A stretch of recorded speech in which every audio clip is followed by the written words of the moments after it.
Hello, this is Adil Bantahar, an associate professor at the University of Delaware's English Language Institute and the School of Education, and you are listening to EdUp Accelerated Excellence. The EdUp Accelerated Excellence podcast is supported by the 2.0 conferences to be held in Las Vegas, April 7th through 9th, 2026.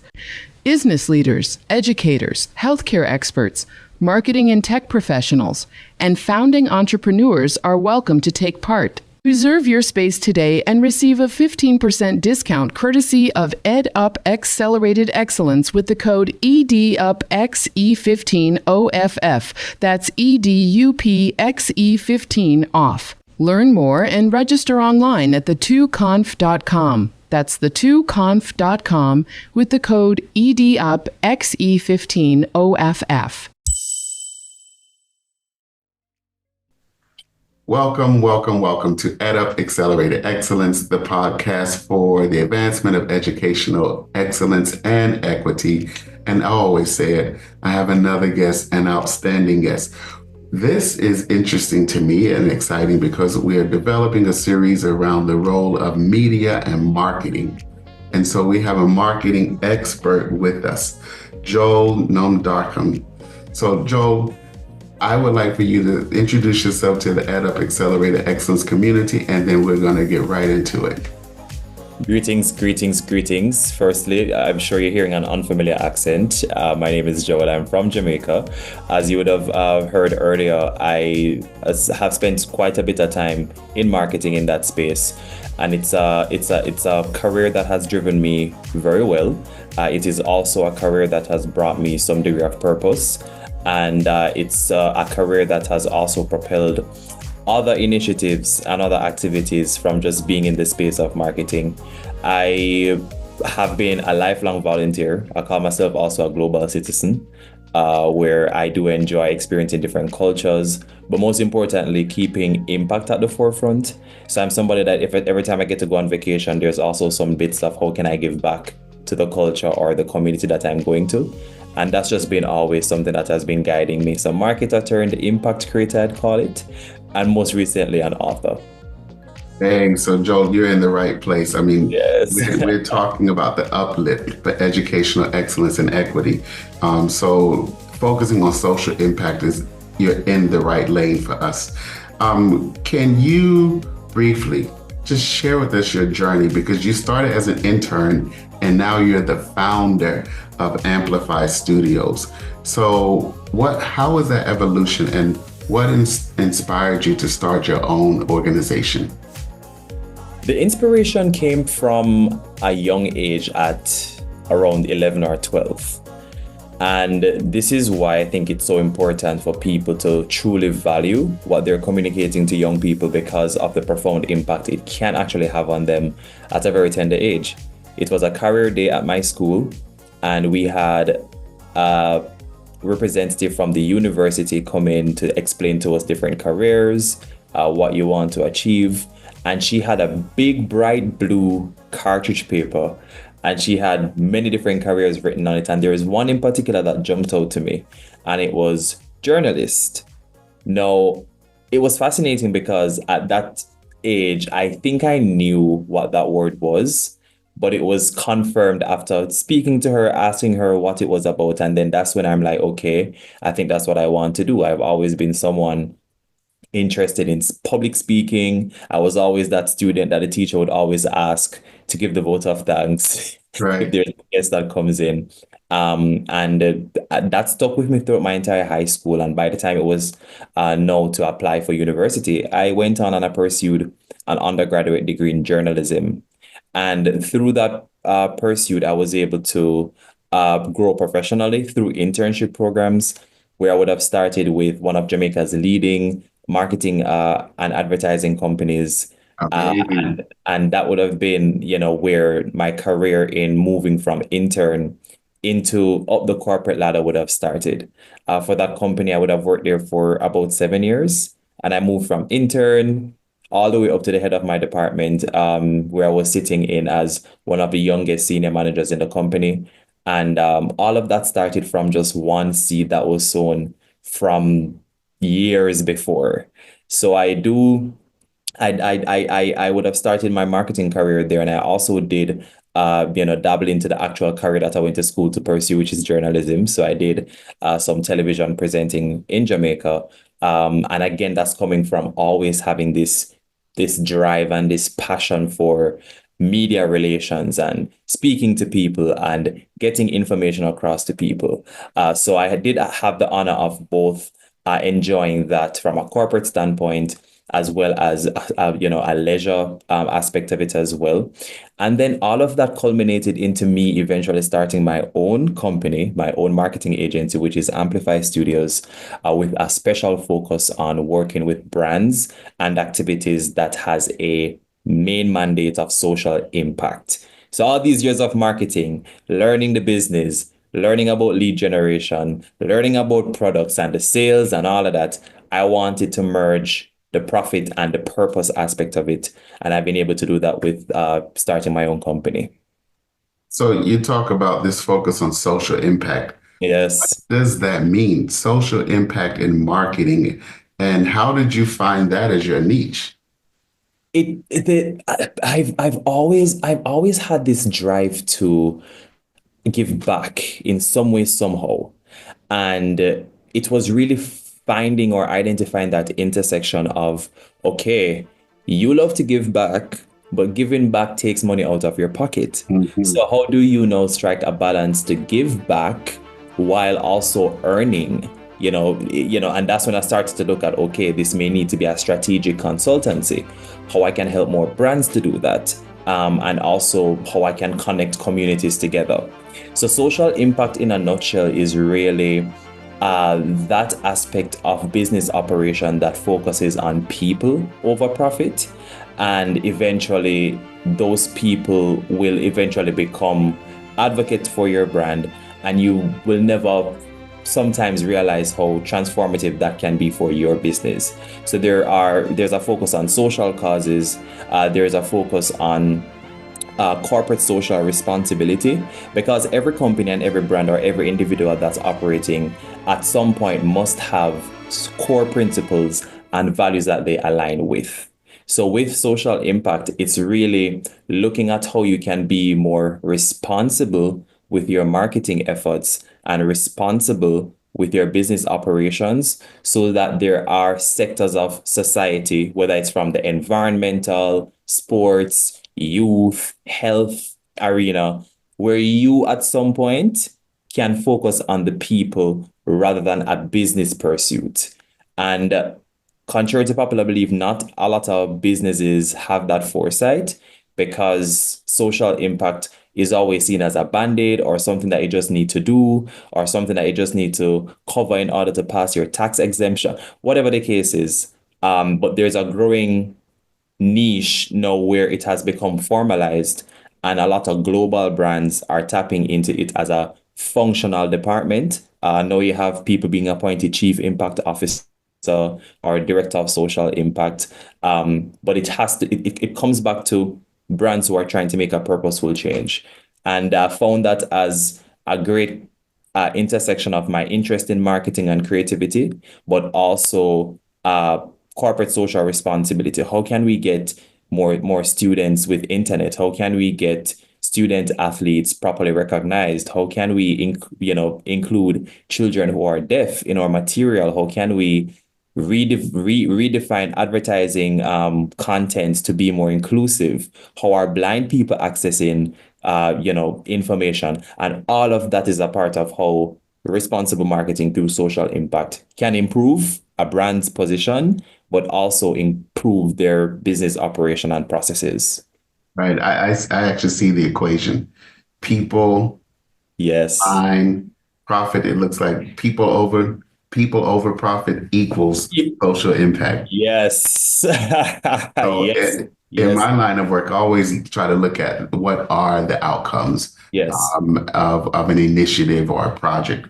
But can you share an example of a campaign or project you worked on and how you perhaps measured the impact of social or the success of social impact?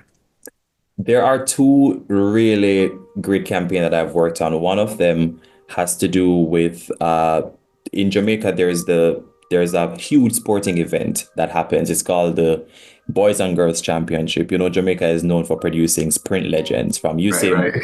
Kelly and Fraser Price to Elaine Thompson here to Asafa Powell.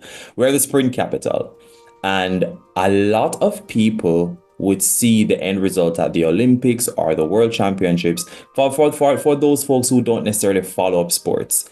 But this sprint factory would have started from years before. A lot of these athletes went through this boys and girls championship program where they competed at the high school level. And I worked on a project with the main sponsor. And the aim of that project was to identify the schools that are not usually supported or represented or have the right tools and the gears to participate and do well in champs. So we call it champs, as a shortening for the championships. For example, I went to an institution. We've won that championship so many times. But again, we have a huge fraternity, but there are so many other schools who don't have that access. And we would have curated a campaign called Future Champions, where we went into 10 schools across Jamaica that are underserved and underrepresented at the champs level to share their story online, and to also see how the brand could contribute towards their success. So each school was given a cash grant from the company. We were able to hear a little bit more about their stories. We were able to see some of these schools who do not even have the right tools and equipment, but they continue to persevere.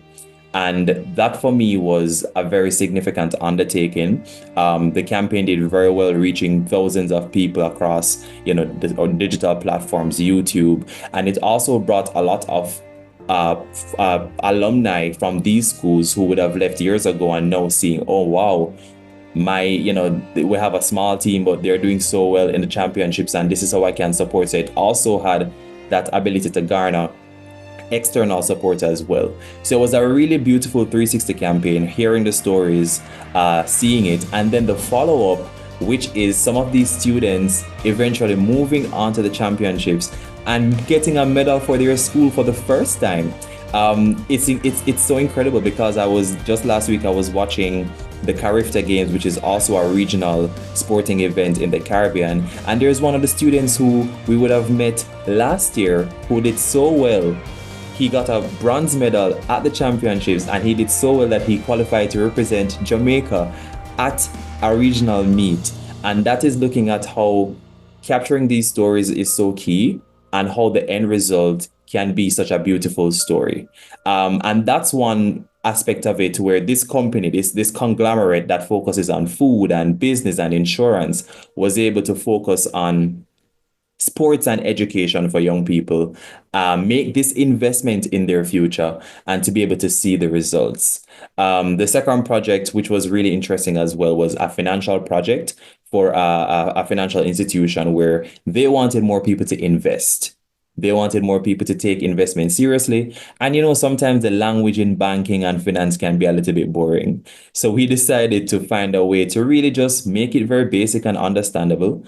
And a key part of that was incorporating sign language interpretation on all the videos, because the theme of the campaign is investment is for everyone. Right. But that doesn't mean people who are deaf can't invest, or those who are blind can't invest as well. So we made sure that the content suited that. So those are two really amazing campaigns I've worked on, where I was able to track and see the results and the immediate impact of it. Hey, really, those are definite examples of how you have prioritized the idea of engaging people.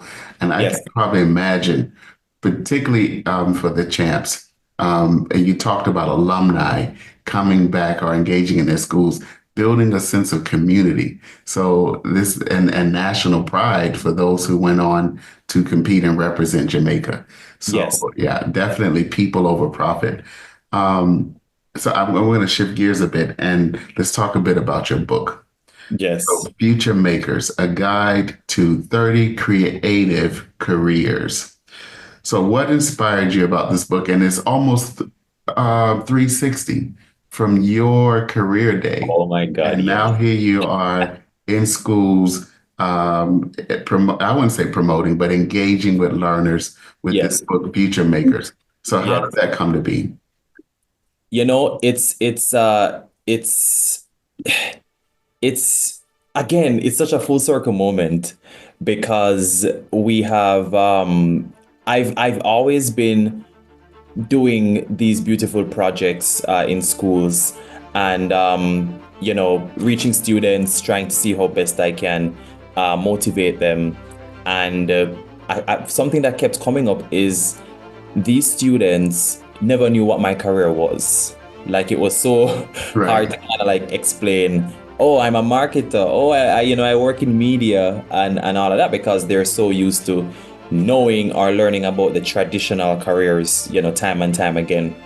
And for me, it was more so finding, okay, what could be a possible fix rather than a complaint?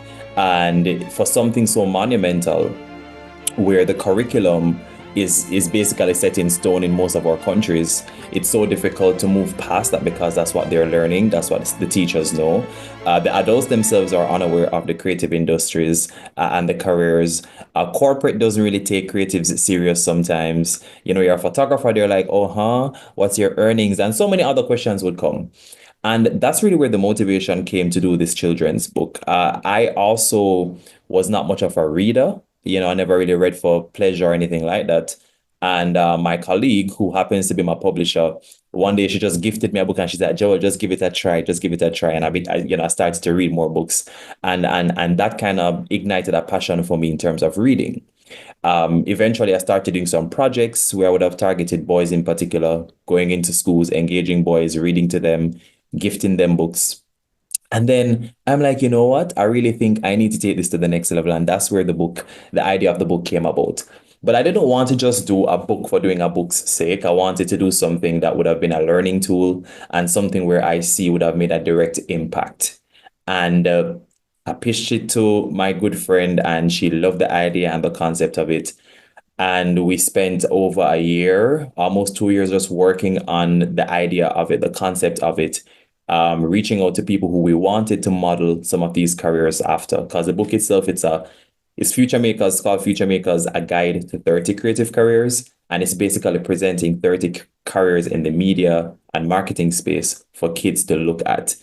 It was also important to ensure that these kids could see themselves. So all the folks in the book are from the Caribbean diaspora and also from the Caribbean region. And each career is modeled off an actual professional. So we have a makeup artist. Her name is Tanisha Kong. She's from Jamaica. She's the makeup artist for Shelley and Fraser Price. We have a photographer. His name is Bijan Bass from St. Kitts and Nevis. We have a videographer. We have a dancer who is featured in there, Christoph Phillips, who is deaf, who uses vibrations to dance. And it was all a beautiful project coming together because we wanted to ensure that students are aware of the limitless possibilities out there and are also in tune with their creative selves as well. It's been such an incredible project so far. I've had the opportunity of partnering with one of the best foundations in the region, which is the Sandals Foundation, who've been able to provide significant support in getting the books out. We started with our first 1,000 books purchased from them, by them, getting into schools. So far, we've gone to 10 schools and reached over 2,000 students. That's amazing. So it's a very beautiful project coming from just a singular idea of how we can do something game-changing in this space. And it's just being a beautiful thing to track and look at how the students are loving it. It's very different. A key struggle for a lot of Caribbean students is that they are not gifted books. You know, we're in the tech era, so everything is a tablet and a laptop and a phone, but they're not gifted books. But one of the big questions we get asked all the time when we give them a book, they're like, is this mine to keep? Because the parents aren't gifting them books, they're not getting books, everything is tech. So that's something that's been significant as well. So while we're engaging with them, it's also a beautiful data collection experience. So we're able to see, the changes, or able to track and able to have these conversations. And that's really where the idea for the book came from. How can I make a difference? A beautiful project, I have to tell you. And again, elevating people as those who are the recipients, students, but also those who are the content, represent the content of the book. So focusing on individuals in a way that is an aspirational tool for students. It So is. the students are loving it. So what are you hearing from parents and educators? Oh my God, faculty is they. Just the other day, I was speaking to a group of students, and the principal came and she sat in there for the entire session. And after that, she's like, "Oh my God, you have no idea what you've done." Even for her, she's like, I wanted to be, and she was explaining to the students, she wanted to be a makeup artist one day. She wanted to be a publicist one day. And she gave the book such beautiful remarks because we really spent some time researching how we could effectively communicate to students. The book itself is very colorful. It's beautiful. It's not overly text. It's a nice invitation for them from the cover all the way to the inside pages to the back. And the feedback from faculty has been tremendous. They really appreciate it. And the guidance counselors, for example, are saying that it's a great tool for them to help students whenever they come to them to talk about career choices. The good thing about the book, when we just started, our target audience was ages 8 to 12. But my friend, we have been going into the high schools. We did a high school talk with 300 students, and I had to stay back for an hour to answer questions because the students wanted to know. They were like, "Oh my God, I was considering law, but no, you're telling me that if I write really well, I can pursue this thing called copywriting, or wow, I have this talent and I can merge it with something else." So the feedback has been great. Parents as well. I have some parents who've been, buying the books to gift to their younger ones. And I keep getting videos from some of them sending me video clipping of their, the child reading the book, and that's just so heartwarming. But it's a really beautiful touch point across different targets. So you have while the direct target are students, educating them and giving them an opportunity, you have the parents who are also unaware. So when they realize that they have a future a Picasso in their household, it's important for them to know how to nurture that talent. You have a future Beyonce or Rihanna in your house. You need to know how to nurture that talent, and don't tell that child, "Oh, go and pursue something that is more, So it's a cross-generational and cross-group tool that has been doing very well. And then, of course, it's born accessible, which means that it also caters for the disabled community. So, so we've started with the deaf community, where we did some research because I've read and presented to deaf students with my prior projects. So they would have informed even the title of the book. The title of the book has a R in sign language, and all the videos have all the content inside have accompanying sign language interpretation, which is Jamaican sign language interpretation. So students can, everybody can enjoy the book. So it's been such a significant project, and I'm so proud of the work that we've done so far. Hey, that's doing Jamaica proud. I like it. Yes. Thank you for listening to EdUp Accelerated Excellence. This episode is supported by the 2.0 conferences to be held in Las Vegas, Nevada, USA, April 7th through 9th, 2026. Business leaders, educators, healthcare experts, marketing and tech professionals, and founding entrepreneurs are welcome to take part. Reserve your space today and receive a 15% discount courtesy of EdUp Accelerated Excellence with the code EDUPXE15OFF. That's EdUPXE15OFF. Check out the details in the show notes or learn more and register online at the2conf.com. That's the2confet.com with the code EDUPXE15OFF. So your focus is on social impact marketing, but what responsibility, from your perspective, do marketers and publishers have when amplifying underrepresented voices, especially in children's media?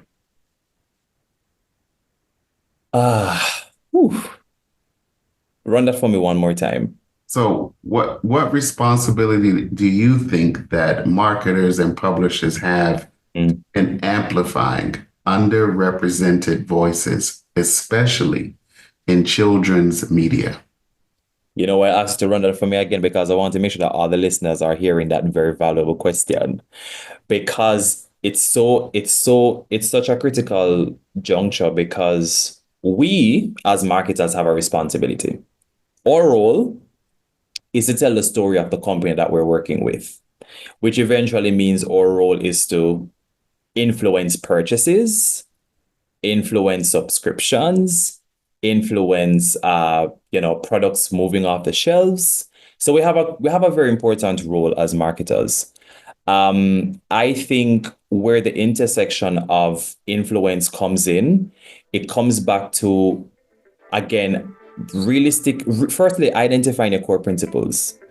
If you don't have core principles and core values as a corporation, it's going to be very difficult to know the direction of impact that you want to take. You know, when you have these pillars of business operations, and you're able to be very targeted and specific in terms of how you want to leave a lasting impact outside of just growing a profit, it makes the job so much easier to be intentional about who you want to reach, and also being intentional about the new client base that you're hopeful to gain. A key thing that a lot of brands are not realizing is the purchasing power of Gen Z. Gen Zers, and now you have Gen Alpha coming up, where they are social purchasers. They're not just going to a brand, oh, I'm going to drink a Pepsi today. They're like, okay, is Pepsi contributing to empowerment, or how is this brand doing X and Y? And if more companies can become aware and mindful of that, then we would have more impact-driven and impact-focused organizations who will understand the influence that they play, who would understand the different target audiences that they're also serving, from children to youth to adults to different subsets, and being able to be guided by how they really want to show up in the market space. Yeah, that's impactful. Yeah. So, what advice would you give to young marketers or entrepreneurs looking to make their work more meaningful or impact driven, particularly those who you see their work as a tool for advancing, wait for it, educational excellence and or equity? Educational excellence and equity is key in just about anything that we do. You know, you're talking about bringing balance to groups, and you're talking about informing groups as well. And it doesn't matter what content it is that you're sharing. My advice to younger marketers is, one, you need to know what your strategic direction is. And you have to also practice patience. We're living in a fast world where there's a type of content that is easily commodified, but also people love controversy, people love drama, people love things that are very and it's just the human nature. So you're there building an impactful and equal approach to what you're doing, but it may seem like it's taking very long, or it seems that the journey is a little bit longer because we're living in a fast world. Everything is immediate, and things are now becoming judged based off how many clicks you can get, how many shares you can get, how many likes you can get, and less focus on the profound impact you can leave. So my first thing is, you have to be patient, and you have to believe in that strategic objective you've designed. You need to understand that there is a niche out there for everything that's out there you can think of. There is a niche and there's a community. It's how you reach them, and sometimes reaching them means you have to show up. It also means you have to be a little bit more confident in how you package what you're trying to communicate. And specifically in the field of education and equity, we have to be so innovative, in terms of how we reach people as well. What's the percentage of book readers? Like, how do we present information in pamphlets? Do we go digital? Do we do books? There's so many things to consider, because mankind is moving, and it's moving fast. But we have to find how we can meet them where they are. But we also have to practice patience and understand that in the system that we're operating in, it's less favorable to content and topics and subgroups that are not necessarily on the side of history that is drama and sometimes even not for the betterment of advancement. So patience, diligence, strategic, and some degree of hard working. You also have to be confident in what you're doing. If you're not confident in your product or service, or the content of what you're trying to bring across, you're going to have some challenges there as well. And I think once you have those principles, you should be on your way to accelerating excellence. Hey, that's really good advice. And you talked about all these clicks and how it's a fast-paced society. But as you were talking about the clicks, I could visualize them. And I also thought about this idea that in some cases, we live in a disposable society. So it's quick and it's fast, but we're gonna, in a few minutes, turn our eye or our gaze to something else. So what's the next interest? Yes. What's the next trend? So that's now 2008. Yes. And now we moved on to a new trend. Yes. So you have a lot going on. So you're an author, you have your own company, and you are, as you mentioned, you like to integrate social impact even in traveling and also volunteer work. So what can the EdUp Accelerated Excellence community expect next from you and your work, either book tour, and how can we connect with you? Definitely book tour. The EdUp Accelerated community can look forward to me reaching more students beyond the shores of the Caribbean. That's a key part of what our mandate is. Though the book is homegrown by a Jamaican author, we have 8 nationalities represented, from Trinidad and Tobago to Barbados to Belize, St. Kitts and Nevis, Dominica, the United Kingdom, the United States. And a key part of it is to also meet and interact with those students. So there's definitely a focus for the rest of 2025 in getting into more schools and more students across these islands. I'm also hoping to get into the more speaking realm. I've built a portfolio of being a great public speaker, and I do want to get into more schools, more colleges, more universities. So that's something that's in my short to long-term goal. Because I think there's so much to contribute.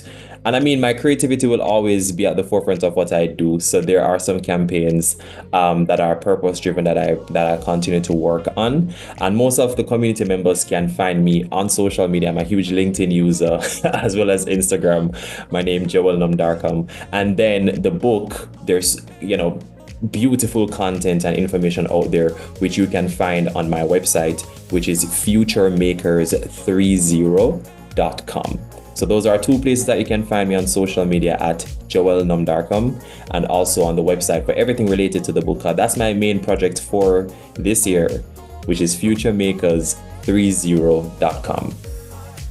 So Joel, listen, I want to thank you for this opportunity to learn with and from you here at EdUp Accelerated Excellence, and we have enjoyed this tremendously.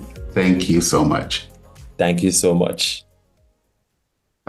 Thank you for engaging with EdUp Accelerated Excellence, a member of the EdUp Experience network of educational podcasts. You can find this and other episodes on Spotify, iHeartRadio, and Apple Radio. If you like this episode, don't forget to follow and share within your network. A special thanks to our research assistant for this episode, Emily Bloom, graduate student researcher at Fordham University, studying in the Mental Health Counseling program. And we want to hear from you. If you have feedback on this or other episodes, contact us online at edupxe.com, that's edupxe.com.